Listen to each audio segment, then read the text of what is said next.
नमस्कार, तपाईँ हेर्नुहुन्छ एनबिआई न्यूज। म हेमन्त अधिकारी। यो कोरोनाको महामारीले गर्दाखेरि भारत र नेपाल अहिले लकडाउनको स्थितिमा छ र समय पनि केही बढ्दै गएको छ, संक्रमित संख्या पनि बढ्दै गएको छ र यो कोरोनाले खास तौरमा सबैभन्दा धेरै समस्यामा छन् भने यो गरिब जनताहरू समस्यामा छन्। मजदुर वर्गलाई समस्या छ। दिहाडी मजदुर आज कमाउने आजै खाने खाले जो मजदुरहरू थिए तिनलाई वास्तवमा धेरै पीडा परेको छ र भारत प्रवासमा भएका जनता क्या विश्वमा भएका जनता अहिले नेपाल फर्कन चाहन्छन् र भारतबाट पनि नेपाल जाने प्रक्रिया चलिरहेको छ र अहिले हामीले तपाईलाई सन्देश दिनको निम्ति बोलाएका छौं।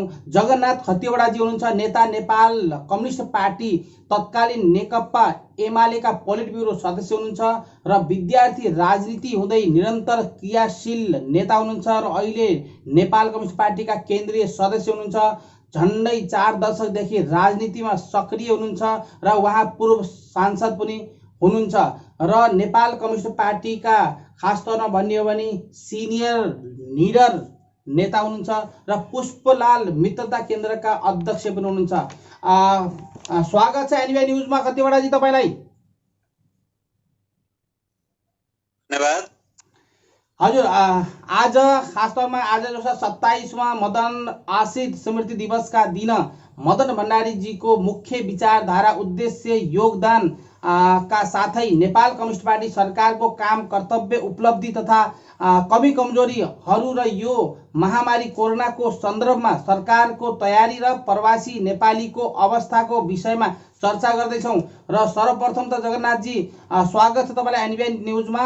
र जगन्नाथजी अहिले खास तौरमा आज 27वां मदन आश्रित दिवस हो र सर्वप्रथम मदन भण्डारी जी तथा जीवराज आश्रित जी को मुख्य विचारधारा, उद्देश्य र पार्टी तथा देशलाई दिएको योगदानको विषयमा केही 2-4 शब्द बताइदिनुहोस् र नेपाल कम्युनिस्ट पार्टी एमाले साथै अहिले नेपाल कम्युनिस्ट पार्टीले उनको सपनालाई कसरी पूरा गर्न सक्ला या सकेको छ।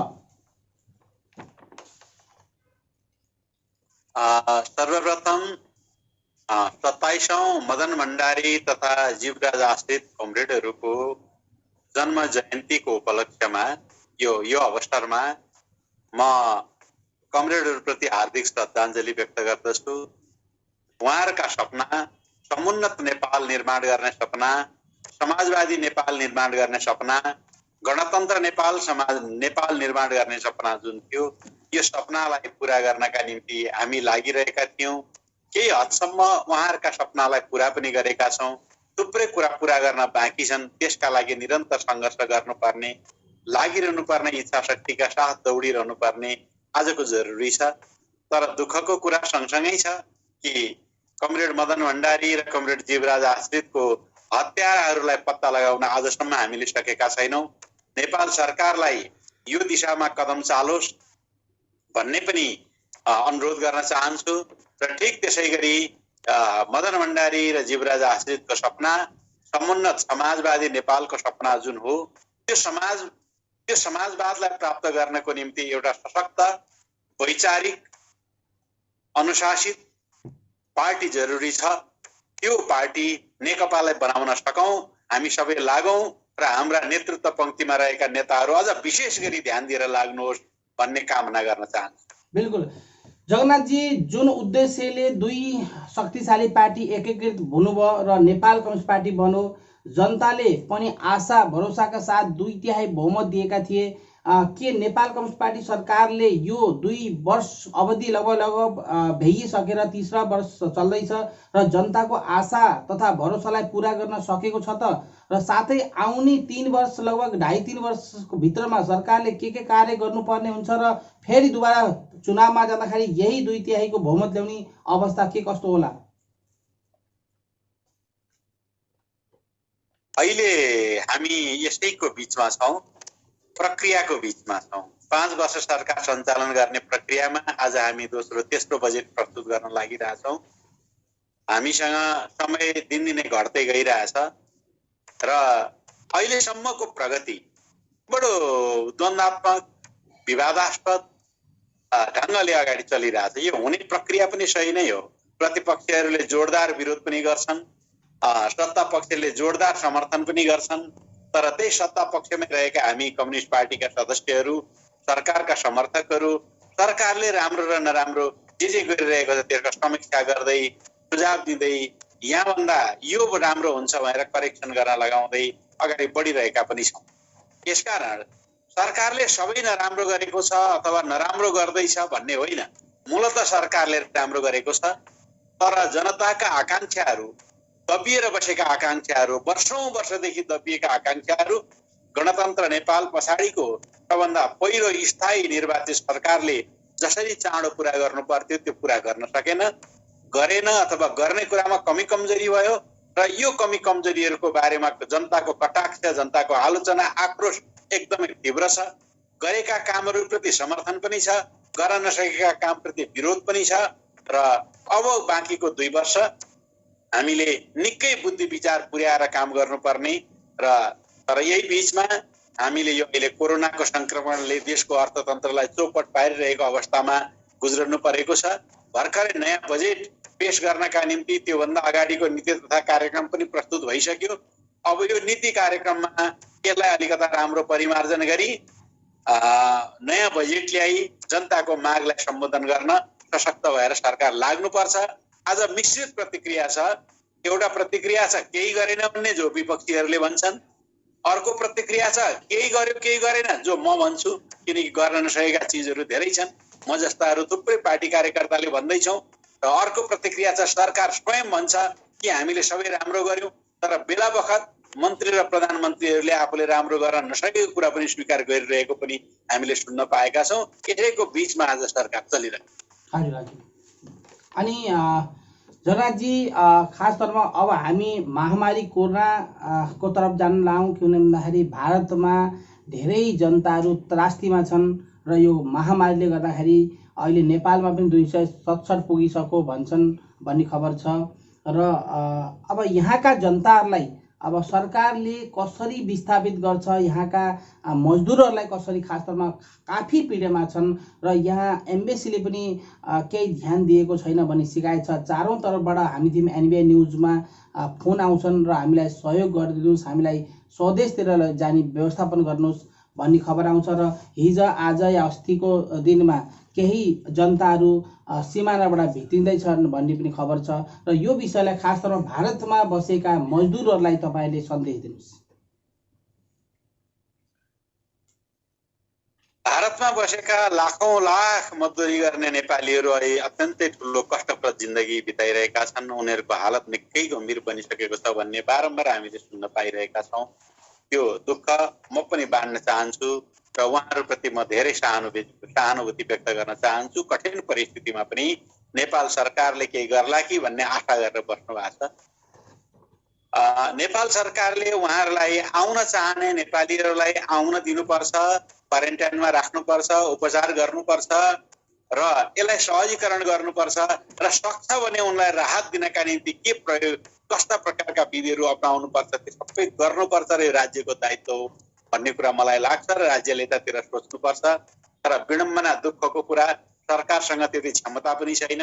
त्यति धेरै क्वारेन्टाइन बनाउन सक्ने, हस्पिटल उपचार गर्न सक्ने, स्रोत साधन जुटाउन सक्ने क्षमता पनि छैन।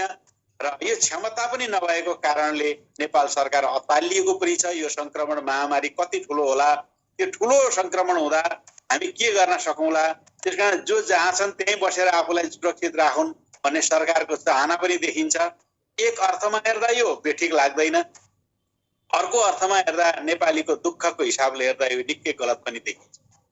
यसैमा यो समस्यालाई झन् बल्झाइदिनको निम्ति भारत सरकारको तर्फबाट जुन प्रकारको हेलचेक्राइ गरिएको छ, तथा नेपालीहरूलाई अलि अपमानित गर्ने गरी चेक पनि राम्रो नगरिदिने, क्वारेन्टाइनमा राखिएको ठाउँमा पनि राम्रो सुविधा व्यवस्था पनि नगरिदिने र उनीहरूलाई चेक जाँच नगरिकन नेपाल पठाउन बोर्डरसम्म ल्याइदिने अथवा दुई देशीय सुसम्बन्धलाई खलल पार्ने प्रकारको उसको उपेक्षापूर्ण, हेलचेक्रीपूर्ण व्यवहार पनि यसले पनि हामीलाई सताएको छ। तर मूलतः नेपाल फर्कन चाहने नेपालीहरूलाई, बोर्डरमा आइपुगेका नेपालीहरूलाई चाँडोभन्दा चाँडो नेपाल फर्काउनु, क्वारेन्टाइनमा राख्नु, उनीहरूलाई औषधि उपचार गरेर मात्रै घर जाने वातावरण मिलाउनु सरकारको तर्फबाट अति जरुरी छ भने नेपाल फर्कन चाहेका नेपालीहरूले पनि सरकारको नीति नियमलाई मान्नु, क्वारेन्टाइनमा बस्नु, उपचार गर्नु नेपालको भूमिभित्र पस्ने बित्तिकै छोडेर भागेर हिँड्नेतिर नलाग्नु आदि जस्ता कुराहरू पनि नागरिकको कर्तव्यको हिसाबले उनले पालना गर्नुपर्ने जरुरी देखेको छु। र सरकारलाई मेरा तर्फबाट नेपाल सरकारलाई म के अनुरोध गर्न चाहन्छु भने नेपालीहरूलाई माया नेपालले नै गर्नुपर्छ र नेपाल नै त्यसको अभिभावक हो। यसकारण भारतमै अथवा नेपालभित्र तिनको हितका लागि यसले निरन्तर योजना बनाओस्, बनाइरहनुपर्छ, यो अनिवार्य काम गर्नुपर्छ भन्ने मलाई लाग्छ। बिल्कुल अध्यक्षजी, अहिले यो महामारीको बेलामा वास्तवमा हेर्ने हो भने अहिले भारतमा जो अब भारत और नेपालको चर्काचर्की चलेको छ, खास तौरमा लिपुलेख, कालापानी र लिपियाधुरा, यो के हो वास्तवमा? के हो यो त अहिलेको कुरो होइन, यो त सदियौँदेखि चलिरहेछ र 1962 को लडाईँमा नेपालले चाहिँ सेनालाई चाहिँ त्यहाँ रहन दिएको भन्ने खबर छ र भारतले उत्तराखण्डको भन्ने, नेपालले हाम्रो भन्ने, यो विषयलाई केही वास्तव सठिक सन्देश दिनुहोस्। यो भारतले सरासर गलत गरेको छ।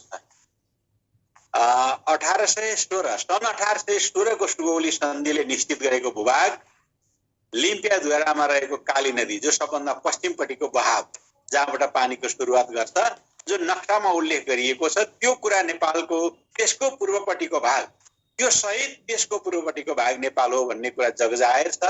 तर भारतीय पक्षबाट यो कुरालाई विरोध गर्दै हाम्रो भूमि हडप्दै हामीलाई कमजोर पार्दै उनीहरू चीनसँग आफ्नो रणनीतिक सन्तुलन मिलाउनको निम्ति नेपालको भूमि मिचेर नेपालको भूमिमा बसिरहेका छन् र भर्खरै लिपुलेखसम्म जाने सडक पनि उनीहरूले निर्माण गरे भन्ने कुरा आइरहेको छ।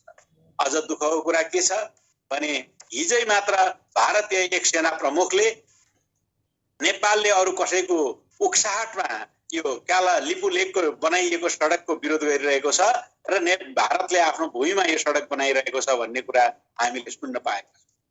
अत्यन्तै दुःख लागेको छ।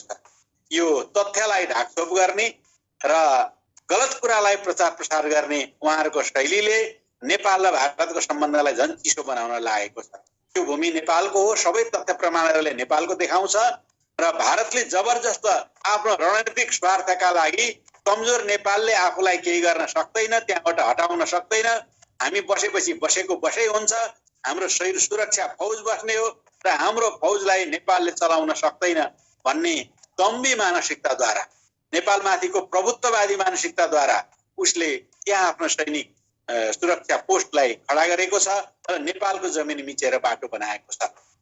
म तपाईको यो मिडिया मार्फत भन्न चाहन्छु, भारतको यस प्रकारको गतिविधिले गर्दा नेपालीहरू बारम्बार भारत विरोधी बन्दै आएका छन्। एक ठाउँमा मात्रै होइन, अनेकौं प्रकारका नेपाललाई होच्याउने, हेप्ने, सीमा अतिक्रमण गर्ने, हाम्रो पिलरहरू वरपर सारिदिने, नेपाली भूमिमा आएर बदमासी गरिदिने यस्ता धेरै घटनाक्रमहरूले नेपालको सार्वभौमसत्तालाई संकुचन गर्न भारत लागेको छ भन्ने लागेको हुनाले भारत सरकारप्रति नेपाली जनताको दिनदिनै नकारात्मक धारणा बढ्दै गएको छ। अहिले यो कालापानीको इस्युले त झन् हिजोको पुराना पुस्ता होइन, नयाँ पुस्ता कलिला बालबालिकादेखि लिएर वृद्ध वृद्धहरूसम्म भारतको विरोधी मानसिकता बनाएर बसिरहेको परिस्थिति छ। भारत के चाहन्छ? नेपाललाई सबै भारत विरोधी बनाउन चाहन्छ भने उसले गरेका क्रियाकलापहरू गर्दै जाओस्, हामी लड्दै जान्छौँ। तर यदि नेपाललाई आफ्नो साँच्चै सक्कली मित्र ठान्दछ र मित्र बनाउन चाहन्छ र नेपाल सधैँभरि भारतको शुभचिन्तक बनाउन चाहन्छ भने नेपालको सार्वभौम सत्ता, नेपालको सम्प्रभुता, नेपालको भौगोलिक अखण्डता, यसलाई भारतले सम्मान गर्नै पर्दछ र हामीले नेपालीले वास्तवमा भारत आफ्नो प्रिय मित्र भएको र सधैँभरि नेपालको भलो चिताएको देख्न पाउनु पर्दछ। यदि यस्तो हुन सकेन भने भारत र नेपालको सम्बन्ध कहिले पनि भविष्यमा सुदृढ हुन नसक्ने, सुसम्बन्धतिर जान नसक्ने दिशातिर जान्छ भन्ने बुझ्नु। बिल्कुल जगन्नाथजी, अब आउने नेपालको बजेटमा जनताले के कस्तो आशा गर्न सक्छन् र कुन क्षेत्रमा बजेट मेन तपाईलाई देखा पर्छ कि यो क्षेत्रमा हामीले बजेट खर्च गर्नुपर्छ भन्ने हिसाबले? अहिले नेपाल कोरोनाको कारणले जुन कहरमा, जुन त्रासमा छ र जसरी नेपालको अर्थतन्त्र बिग्रदै गइरहेको छ, यसलाई उकास्नको निम्ति हामीले 2-3वटा कुरालाई प्राथमिकता दिनुपर्छ भनेर सरकारलाई सुझाव पनि दिएका छौँ र सरकार त्यो दिशामा अग्रसर छ। सबभन्दा पहिलो कुरा हो यो अर्थतन्त्रको सङ्कटबाट जोगाउनको निम्ति हामीले हाम्रो कृषिमा आधारित नेपालको अर्थतन्त्रलाई सबल आधुनिक बनाउने र यसलाई व्यवसायीकरण गर्ने र धेरैभन्दा धेरै नेपालीहरूले कृषिमा आधारित अर्थतन्त्रका माध्यमबाट स्वरोजगार र जीविकोपार्जन गर्न सक्ने वातावरण बनाउने बिल्कुल बिल्कुल यो कुरामा सबभन्दा पहिलो ध्यान दिनुपर्छ भन्ने सोचेका छन्।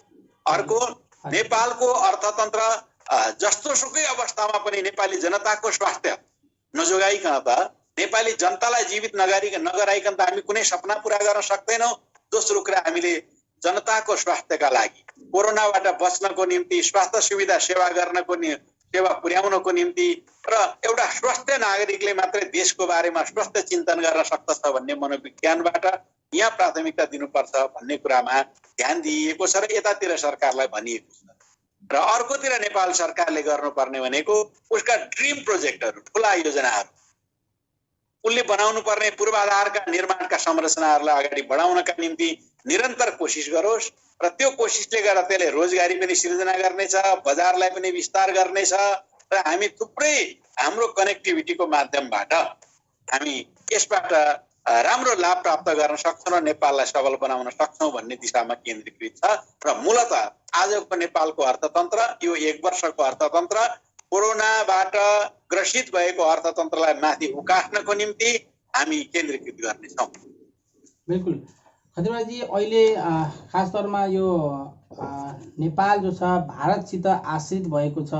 अब समुद्री पनि चारैतर्फ नेपालमा नछोएको समुद्रले हुँदाखेरि नेपाललाई अब अघि बढ्नको निम्ति, जबकि नेपालमा समग्र मिनरल्स अहिलेसम्म युज भएका छैनन्, चाहे फलाम हो चाहे तामा हो, सुन चाँदी कुनै पनि जो हामीले खनिज पदार्थ छ हामीले केही छोएका छैनौँ र हामी यसका अहिले धनी पनि छौँ र हामी थियौँ सबैभन्दा ठुलो 2/3 यानि कि हामीले 2/3 भन्दा पनि दुनियाँमा सेकेन्ड नम्बरमा पानीका पनि धनी छौँ र देशलाई अर्थतन्त्र र दुनियाँमा विकसित तर्फ लैजानलाई नेपाललाई के कस्तो अवस्थामा सरकारले कदम चाल्न पर्छ? पूर्वाधार विकासको क्रममा नेपाल सरकारले अहिले लगभग 2000 मेगावाट विद्युत यो वर्ष हामीले राष्ट्रिय ग्रिडमा जोड्नुपर्छ भन्ने योजना बनाएको छ, जसले गर्दा देशलाई निकै ठुलो लाभ हुनेछ। यसले ग्यासलाई विस्थापित गरिदिनेछ। बिस्तारै विद्युतीय बसको हिसाबमा नेपाल लागिरहेको छ त्यो निर्माण गर्नको लागि। त्यसले पनि ग्यासलाई र पेट्रोल डिजेल सबैलाई विस्थापित गर्दै जानेछ। यसले निकै ठुलो हामीलाई सहायता पुर्याउनेछ राष्ट्र निर्माणको लागि।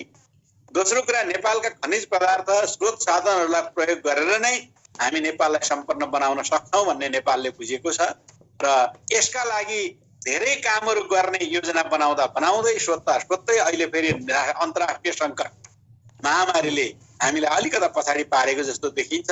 सरकार यतातिर कदम चाल्नेछ।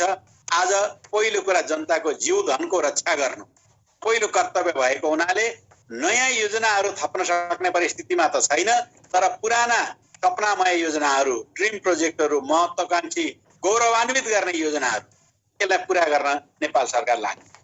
बिल्कुल खतिवडाजी, अहिले जो छ धेरै नेपाली बेरोजगार भएका छन् र लगभग विश्वबाट अब नेपालीहरू नेपाल छिरे भने या नेपाल स्वदेश फर्के भने जहाँ तक लाग्छ चाँडै जो अब प्रवासतिर नजालान् भन्ने आशा लाग्छ र प्रवासमा उनीहरूको लागि खास तौरमा स्वदेश गएपछि स्वदेशमा सही ढङ्गसँग उनीहरूलाई राख्न, उनीहरूलाई रोजगार दिन, उनीहरूको व्यवस्थापन गर्न कसरी सरकारले त्यसलाई तयारी गर्ला?